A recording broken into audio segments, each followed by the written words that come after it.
ஒருத்தர் வயலின் வாசிச்சார், அதை கவனிச்சேன். அந்த சவுண்டு டிஃப்ரெண்ட்டா ட்ரை பண்ணியிருக்கேன். நான் என்ன பண்ண போறேன் கேட்டீங்கன்னா, வயலின் வாசிக்க தெரியாதவர்கிட்ட வயலின் குடுத்து அப்படி வாசிப்பாரு.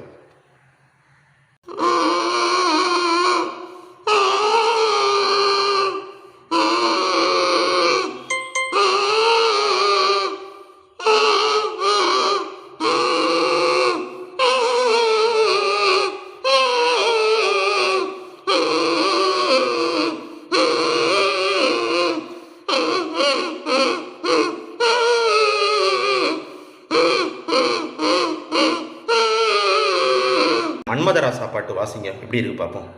வயலினே வாசிக்க தெரியாது.